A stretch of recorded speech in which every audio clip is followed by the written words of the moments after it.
We're gonna start by talking about the Britt Baker rumors, right?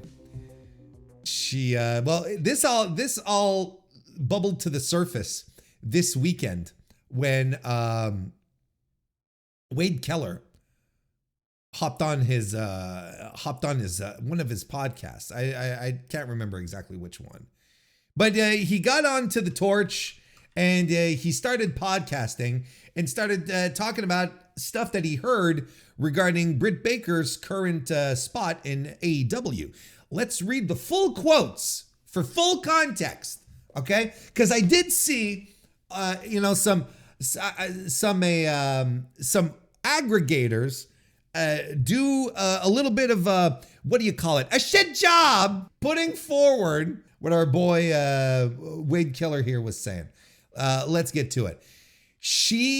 We're talking about Britt here, of course, when we say she might be done with AEW. At least the feeling I'm getting from talking to people in AEW is Tony Khan might have her in the same category as other wrestlers where they just don't get phone calls and don't get called in to show up.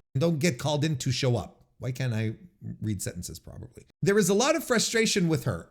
I'm told, and I've heard this pretty consistently, she's wildly unpopular in the women's locker room. One person said no one ever wants to see her coming back. Speaking of the women's locker room. Now, that is a bold, broad statement. I could imagine somebody on social media going, quote, I am a women's wrestler in AEW and I want her back, unquote. Okay, fair enough.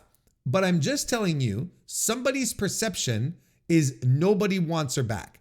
That's how bad it is. That's how bad it is. Somebody is willing to tell me that. There was the incident with her and MJF, and I'm told that factors into her being off television. But there are other issues with her that have come up. She has become increasingly difficult to work with in a general sense. She has always had a reputation for being difficult to work with. And that's the death knell, right? For professional wrestlers, when it starts getting leaked that you're difficult to work with. You remember when they leaked that about Bray when he was released? There was a bit of that. Oh, Bray Wyatt, difficult to work with. Remember that? It's always people who have an agenda when that starts leaking. Not saying that it's true or not. What I'm saying is that this was WWE's MO for years when it came to wrestlers that they released or who wanted to leave or who were on the way out or whatever. It's like suddenly it would start leaking to the media and to the public that they were difficult to work with. There was a specific situation recently, not counting the MJF situation, where people just threw their hands up.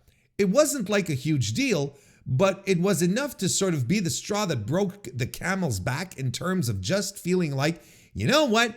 We've got a strong women's division now compared to when she was on top, and we don't need to deal with her if she's going to be this difficult to work with. So that's where they are with her. I am told the Adam Cole situation is not stopping her. There should be no heat on Adam Cole. He has nothing to do with her not being on TV. Obviously, she had some standout moments in AEW and became a star and was seen as a centerpiece act. But even back when I was hearing about her reputation and being unpopular in certain circles and difficult to work with and being fiercely territorial of her role in the company in a way that just felt unsustainable. And from what I'm hearing, at least the attitude right now at the moment, the belief is Tony Khan is fed up enough that he's just going to focus his TV time on others. I don't know what that means in terms of her pay, her contract, and it's possible eventually things will change. At this point in asking around, you should not expect her back imminently. I didn't read a single thing here that says, this is the situation backstage. This is what's happening. It's like he's not, I don't feel like this, like he's reporting back stuff that he's being told, but he clearly doesn't have enough confirmation. Now, you can tell that he didn't speak, that he maybe spoke to a couple of people, but he's reporting stuff back from like one person in particular. And he says it himself, right? I'm not saying that he only spoke with one person, but there's stuff that he's reporting back. Where he said, like right here, right? One person said, no one ever wants to see her come back, right?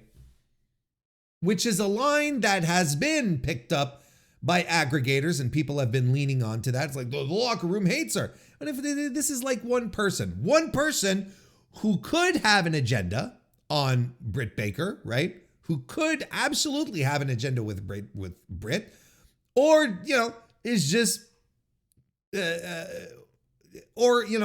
was just, well, I was going to say, was just harmed, or, some nonsense happened between this person and Britt and they want to get back at her. So again, with an agenda, it could absolutely just be someone who has an agenda. Who doesn't like her and goes, no, nobody likes her. Nobody likes her, So I don't know if this is like,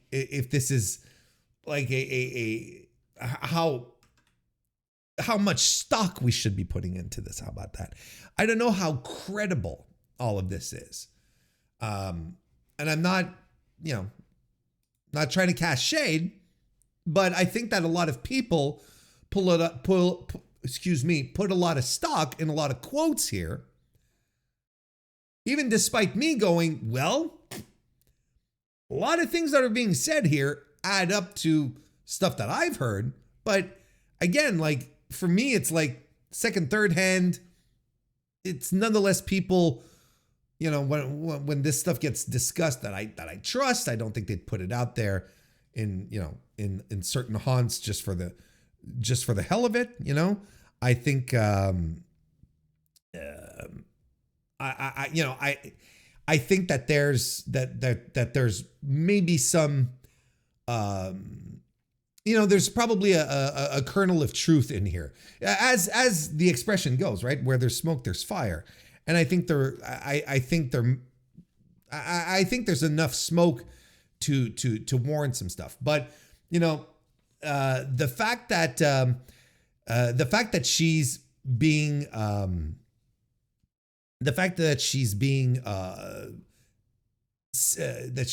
singled out here in this circumstance is clearly someone who has something they want to spread, someone who has an agenda, someone who has something that they want to settle out there in the open using journalists. I think this is what it is.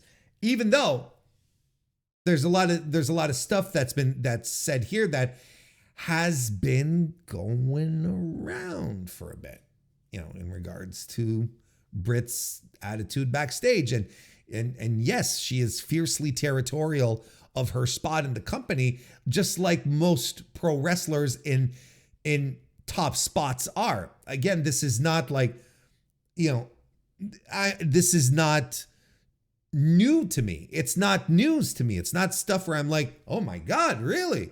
So yes, this is like time immemorial. This is what happens. And she probably rubbed some people the wrong way, trying to stick up for her spot. I don't know in which way. Like maybe she was just completely careless. Maybe she just didn't realize what she was doing. Maybe, like I said, maybe it's all, or it's either carelessness, didn't realize what she was doing, or it's all very methodical and well thought out. That also could be the thing. Maybe she ended up getting, maybe she ended up pissing off the wrong people, right? Maybe she ended up pissing off too many people, right?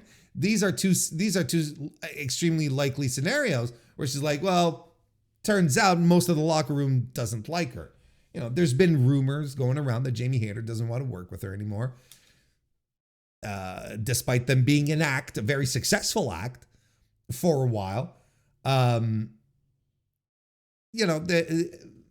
a lot of stuff. Just there's a lot of stuff that you can potentially point to, and then maybe go, maybe there is some truth. Maybe there is some truth to all of this, right? The other one, right, is again, and I saw well, like the good folks at Cultaholic, I should say, using this as a line is that Tony Khan is fed up with Britt Baker, right? Because he used the word fed up. But if you see it in the context, it's really, first of all, the belief is, so we don't know. The belief from whom? Is it this one same person, or is it like, we can only hope that Wade vetted a bit of this information and called a couple of people before running with any of this, right? You can only hope. But right now, the belief is Tony Khan is fed up enough that he's just going to focus his TV time on others. And yet some people are saying Tony Khan is fed up of Britt Baker, and her contract is, he's not going to renew her contract. He's going to keep her off TV. It's going to be a Ray Phoenix situation number 2. Right? Like, I don't know. I'm not reading that. She might be done with AEW, and that's the feeling he gets from talking to people in AEW, right? And again, the feeling, the impression, right? The feeling I'm getting from talking to people in AEW is that Tony Khan might have her in the same category as other wrestlers where they just don't get the calls, like Ricky Starks, right? Feeling. I get the impression. I kind of think that this may be the thing. Isn't it odd? And then suddenly we're deciding to run with this as fact. He doesn't, like, there's a difference between, there's a difference with it. Think about the language, let's say Sean Ross Sapp or Dave Meltzer use, or Mike Johnson, right? The language they would use like in an environment where they'd feel really confident about this. They'd say, yeah, after talking with people at AEW, it seems like Tony Khan is fed up and has put her in the same category as Ricky Starks, kind of thing. That would be the language they use. No, I get the feeling. I have the impression. Like the language is very loosey-goosey. Don't get me wrong. This is interesting gossip, right? This is interesting, like little backstage vibes that we're getting. But a lot of people are taking this way too seriously, right? And then people got upset at Tony Khan.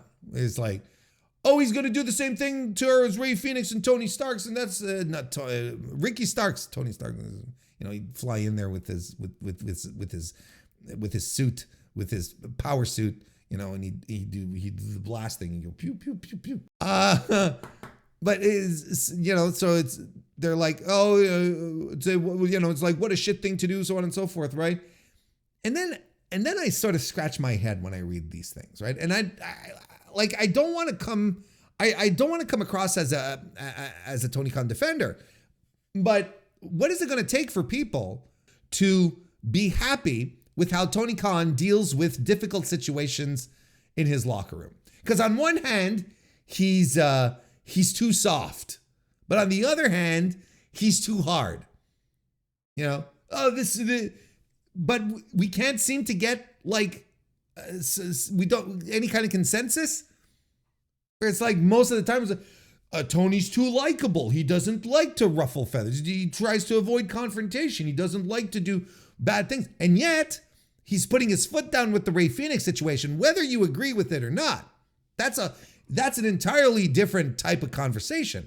But deciding that this guy that you're going to add on the injury time and you're going to have him sit at home waiting for his contract to run out, that's a hard decision you have to make. I don't know what decisions were made for Ricky Stark, so on and so forth. If this Brit situation has any water to it, but he's keeping her off TV. And that, again, cannot be an easy decision to make. So it's like Tony gets all the shit. Oh, he's too soft. He's too nice. He's not a good boss. You have to get yourself respected. Sometimes you have to make the hard decisions, and then he makes hard decisions. And then it's almost like, yeah, but not that hard. It's like, what do people want from him?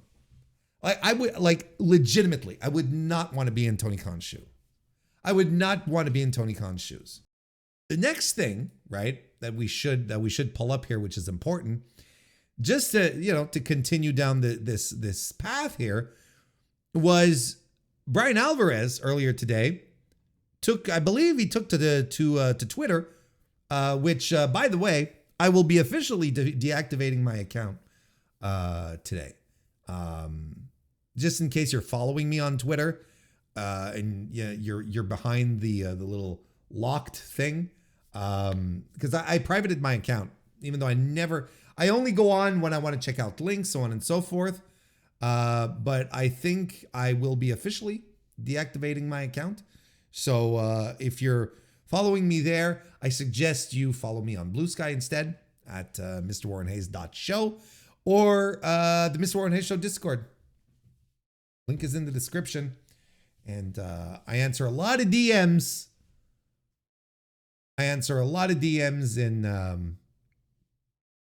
In Discord, a lot more than I do or used to do on Twitter at the very least. Anyway, Bryan Alvarez hit the Twitter machine, and he said basically saying, things seem to be blown way out of proportion. Baker's status with the company drew headlines on Monday following reports. I love that they didn't mention the torch. It's just following reports, right?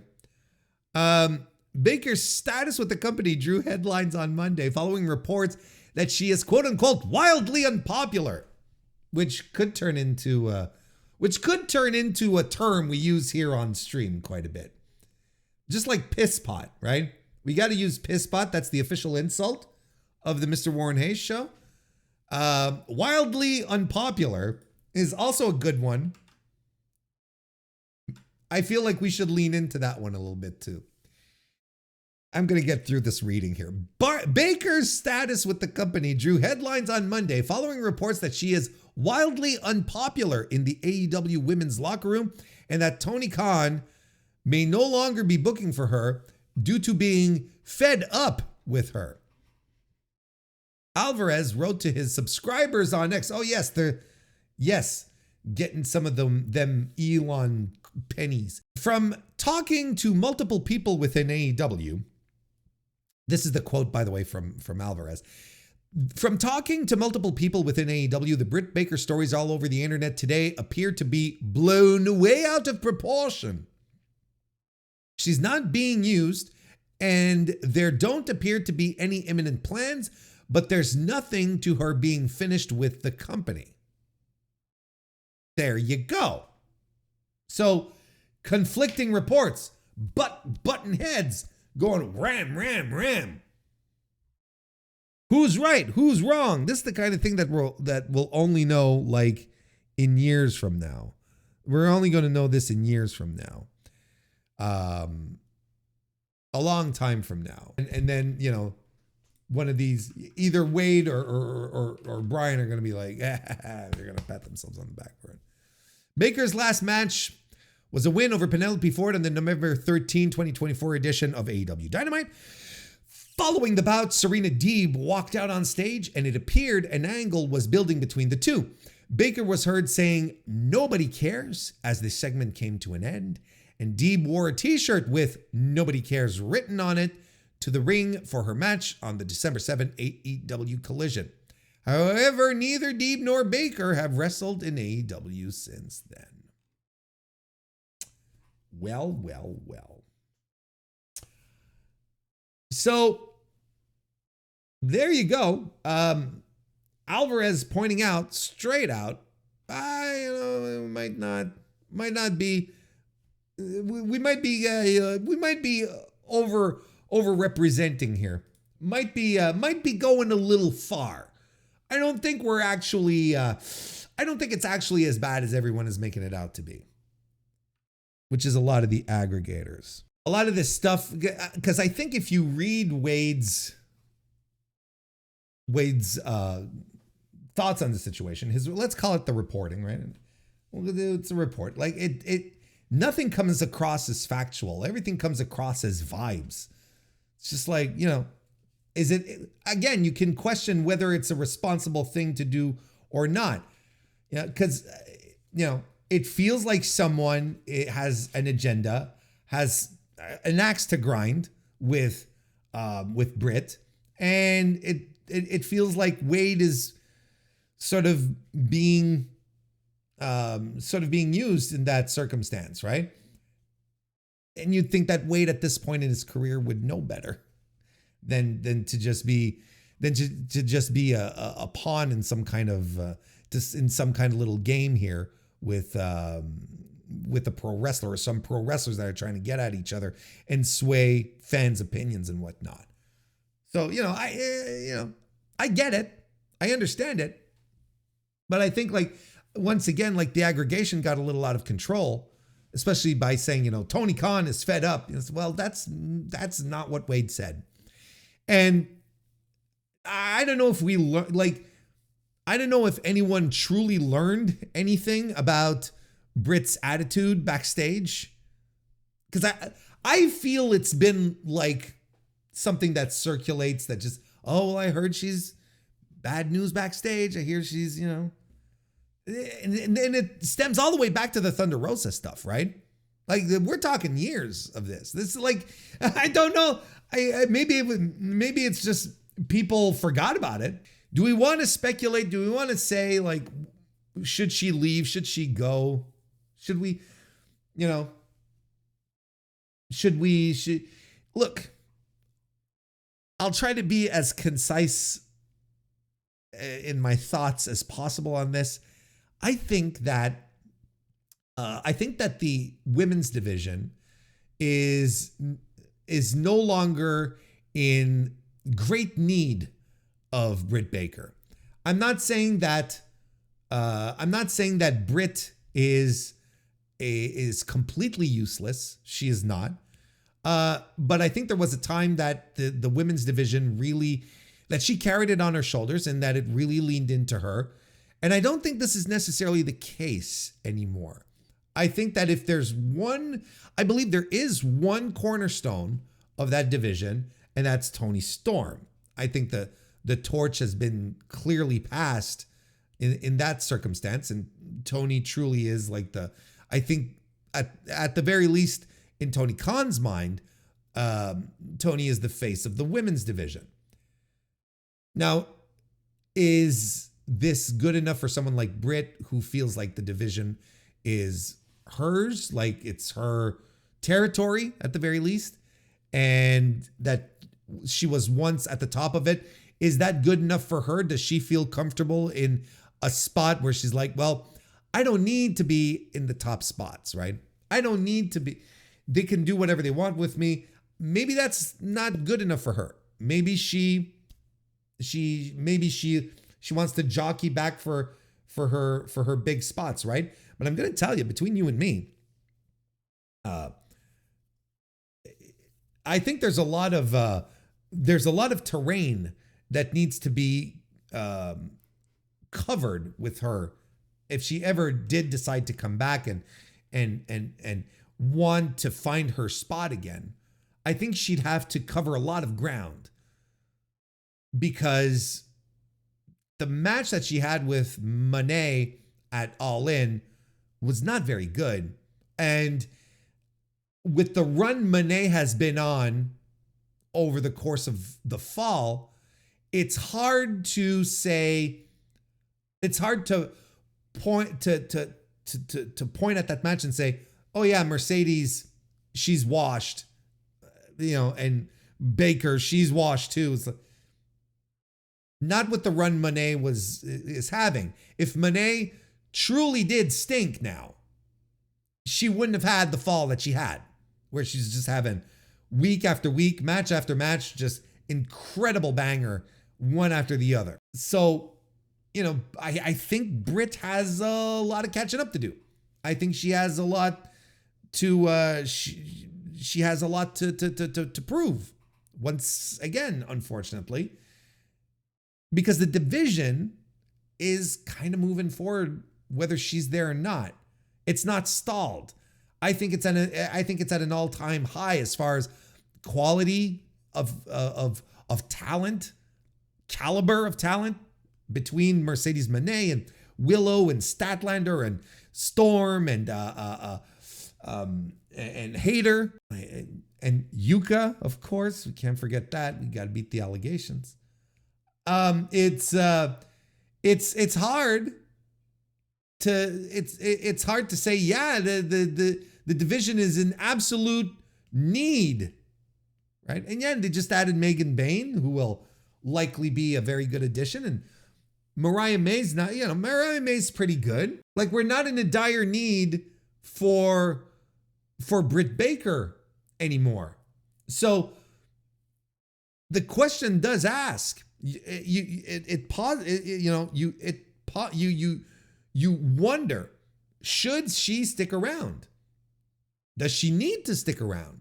What if she does decide to exercise some options and go see if the grass is greener anywhere else? Could you blame her? I say no, because that's what wrestlers should do. You get exhausted out of a territory, you move on to the next one, and you can come back to the old territory then. And people have missed you. You're a champ. They're like, hey, the person we missed is back. There's no bad scenario in this. There's nothing bad about this. If she were to head on out. Now, of course, wrestling fans, being who they are in this day and age, would see this as, another AWL, and, an AEW original leaving, which is fair, and that's absolutely true. But another AWL, oh my God, another L. Instead of seeing just like this should be the natural way of things, right? This is how things should be. People should have the possibility to go work elsewhere, come back, just do this rotation. They should. So, it's fucking bizarre. But, I don't know if she'll, whatever happens when her contract is up, which apparently is still in a couple of years, right? We'll see what happens. We'll see how she is. We'll see how things smooth out. But again, if she wanted to go entertain other offers, all the more power to her. And please, let her do it. Let anyone do it. Let just go do things elsewhere. If you feel you've stagnated in one spot, right? There's the possibility of doing this in 2024, 2025 now, because there are multiple places to go work at. So just, go stretch your legs. Anyway, those are my thoughts on all this situation for now.